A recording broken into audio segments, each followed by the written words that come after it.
scared big time. Like when their life is hanging in the balance or something like that. She couldn't put words together. She was hyperventilating. She was like, oh God, Jesus, please, God. Oh God, don't take him, please. She's just fucking rambling desperately, crying, but kind of holding her. And she's facing me, so she doesn't see my brother's face. And my brother's face just tells the story. He's just like, and I didn't realize. I was like, oh my God, he's gone? And I go into the emergency room and I was like, Donald Smith? And they're like, I'm sorry, he passed. And they took me into the room. There's my father laying on a gurney, just dead, motionless, quiet, no breathing whatsoever. And it was weird. It was, to say the least, you always know eventually your parents are going to go, but I wasn't ready. I wasn't ready for that fucking moment. When I was a kid, I used to lay on the floor while my father watched Bowling for Dollars. And he would lay kind of, like if the TV's here, he'd lay on his back, kind of like Snoopy like on that. His side. And I would lay on the floor on his stomach watching Bowling for Dollars and shit. And so after I saw him on the stretcher, I put my head on his chest because I realized that was it. That was the last time I was ever going to do that. Without missing a beat, my brother goes, Dad died screaming. And I was like, what? And he goes, Dad died screaming. I said, what do you mean? He's like, well, he woke up and he was kicking the sheets off and screaming about being on fire. And he was so hot and get him water and fucking screaming.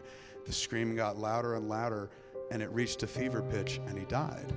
And I don't know how else to say it, but Dad died screaming.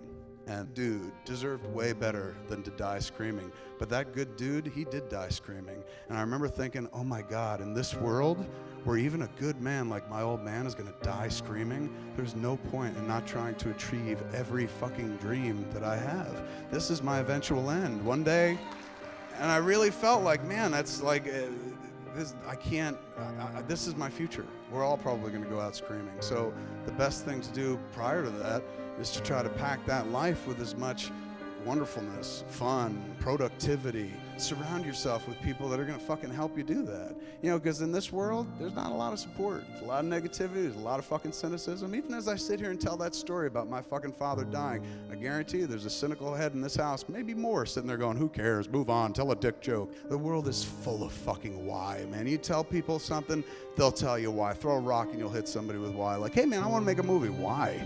Why do you think you could do that? Why? Why? Nobody else is doing it. Why are you doing it?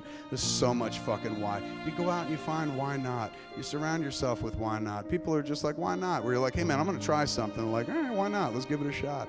People who try to help you do your dreams, make your dreams come true and shit, and you do the same for fucking them. We're all in this together, and it costs nothing to encourage a fucking artist. That's why I get up here for almost 20 years now after the movie, man. There ain't a lot of filmmakers get up after the movie and spend more time than the movie itself talking. But I've been trying to impart one simple lesson for nearly 20 fucking years.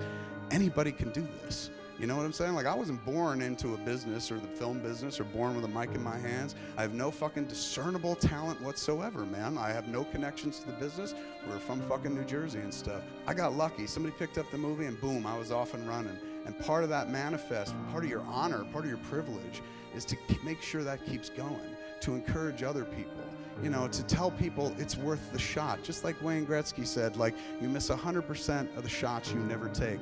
It's always worth the fucking shot. Now, shit, you know, writing a blog, fucking making some music, making a movie, making a fucking cupcake store, fucking a knitting store, fucking putting together a YouTube clip, just anything that's just not fucking, oh, we must do this because it's part of my job or this will get money. Some shit you just do just to see if it could be done.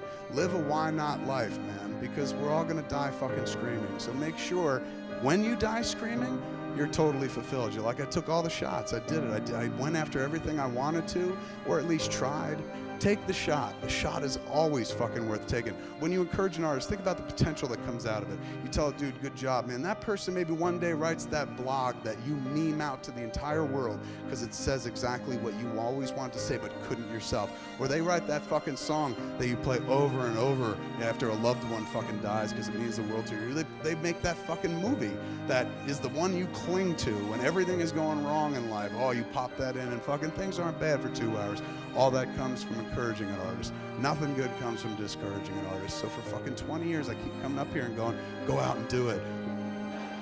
So I'm here to tell you, man, give it a shot. Go out and try.